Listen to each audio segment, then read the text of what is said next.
Hey, Eagle Song Gardener here, and I'm out in the Snoqualmie Valley, and I'm with Michelle Blakely today of Growing Things Farm. So now we're in May. We're actually at mid-May, Michelle, so we've been at this for at least 6 or 8 weeks. And I'm just checking in with people to see what's happening on your farm, how things are going for you, and what do you see coming. So just have at it. Let's see what you have to say. Well, for the first thing is that I'm a market farmer, and the farmers market's shut down. So my income went from expecting to be, you know, a little richer after the weekend to no money at all. And so I had to really do a fast shuffle and try to figure out just how in the world I was going to keep everything going. So I spent quite a bit of time the first few weeks working on that. Mm-hmm. And it has turned out to be a rather positive thing. I thought, I thought the world was going to come to an end if I couldn't make my money at the market. And I'm certainly not making the money I did. I don't have as much expense now.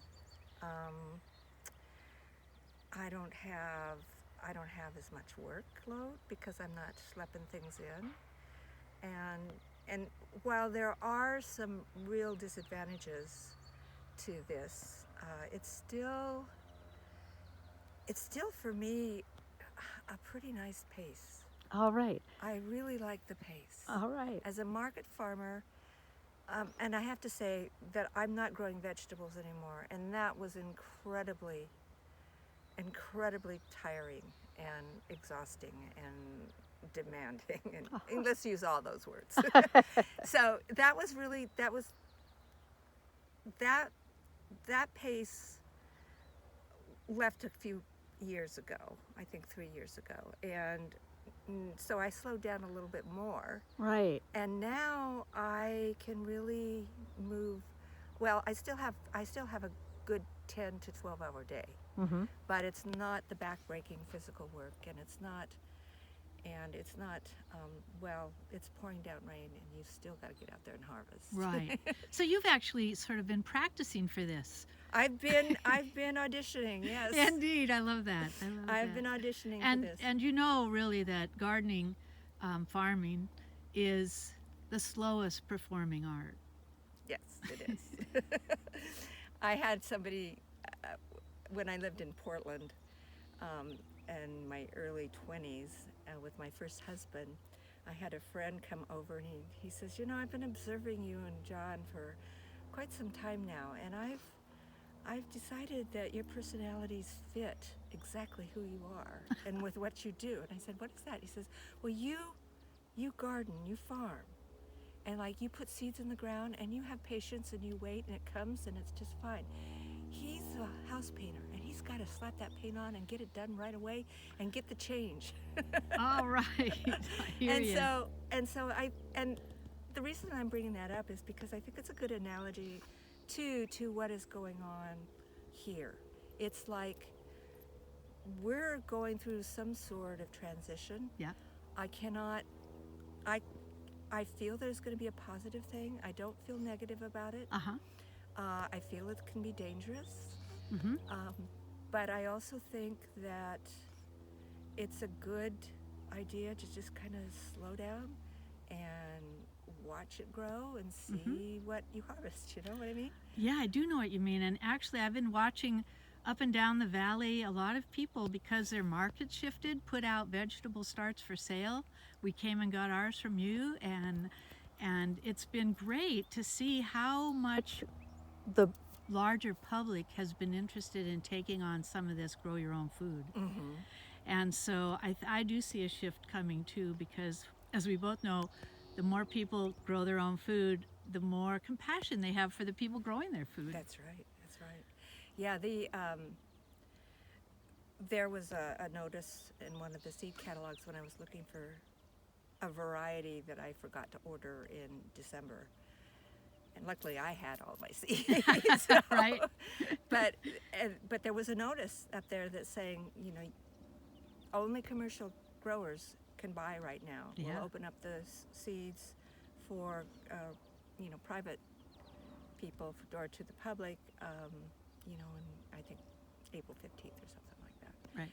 And so there was a huge rush on seeds. I can remember walking into stores and saying, "Where are the seeds?" Yeah, we saw the same thing with the herbs. Yeah. Herb companies were shutting down for 2 and 3 weeks because they couldn't keep up with the orders. So what it shows is that there is a huge market waiting to be satisfied. Yeah. And we have new directions to go, I think. And I love your story you told me earlier about the car changing the wheel. Maybe you could tell people that, because it really did capture what the position and role of farmers are in this transition. Well, just in the very beginning, we had as many people did, we had the rug pulled out from under us, and our profession is one that you can't just get instant results. You plan and you invest for at least 6 months before you see any return. And so here we are in the middle of doing all of that when this happens. And so I was thinking the other night that, I'm not going to market anymore. I'm not planting for a farm per se, but I feel like it's August. And there's a saying among market farmers is that you're August tired, and that means you are so exhausted. You're lucky if you can walk straight. Literally. I hear you. And I felt like it was August already. And another person responded back, this was on Facebook, responded back and said, "I've heard 8 people say this, or 7 or 8 people say this just this week. I'm so scared for us all." And I said, yeah, it's like, we're having to reinvent the wheel while the wheel is still turning. I mean, how do you change a tire, or how do you do anything when you've got to keep everything running? Right. And that, I think, is that maybe the physical work is not as heavy for me anymore, but the mental is like, oh my God, how do I change my markets? I am so used, for 30 years, I met people face to face. That was part of it. And when I stopped giving them food, then I gave them wonderful herbal things and soaps and that. And so I never built up a clientele list. I didn't do any of that. So I had to start from square one to find. Luckily, people know me. So when I went away, people found me. And so that's helpful. So I'm starting to feel a lot more comfortable with, like, yeah, you're going to survive this. Yeah. It's good. You're going to be okay. Hey, you're a woman who lives in a valley that floods 5 times a year. You got resilience. You know about flexibility and how to change your mind and your direction. Yeah. And I think that's one of the beautiful things that I'm finding in this valley, in the people I'm talking to, is that they actually are pivoting really well, even though it's difficult, even though they're driving the car and changing the tire at the same time. I see a resilience in the farm folk that is just really different than the folk in the city. Well, farmers are that way naturally. Exactly. That's why we do this. I call myself a gambler, but also it's the challenge to making a living farming, whether you're growing food or whether you're growing herbs and goats like I do now, is that you are always one step ahead of the game. And this time we got pulled back, but we're quickly getting ahead of the game again. Right. And I think we'll be all right. I do too. I haven't, to tell you the truth, we've been so busy with, every once in a while I'll get a text from a farmer around, but we haven't had the time, which we never do in the growing season anyway, to actually talk about what, how we're all doing, what's going on. But I can see from where everybody is at that they're doing the same thing. Farm stands are going up everywhere. I love that. My farm stand, or the plant stand, is going to become a farm stand. Yeah, right. When I eventually get this planted. Yes. And when Michelle says eventually get this planted, let me just show you that this field is waiting for what's coming. And what I've noticed is that the farm people don't stop. They're in tune with nature and they're planting, planting, planting because we know there will be eaters. Yes, there will be eaters. And there will be eaters who would much more appreciate buying food in an open air farm stand Yeah.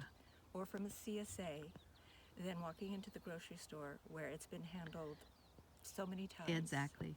And in a closed environment. And we're learning that closed environments are the most unsafe places to be for this virus. Exactly. So Yeah. get outside and play. It's my Yeah. favorite thing to say. Yeah. And we really appreciate your time, Michelle, for coming out. And I just want to notice where you're standing and just what's behind you, and really, really understanding how much a part of this beautiful place we are. Yeah, it's a gorgeous view. It is. I walk outside every day and thank God that I am here. I hear you. Thanks so much, Michelle. Thanks.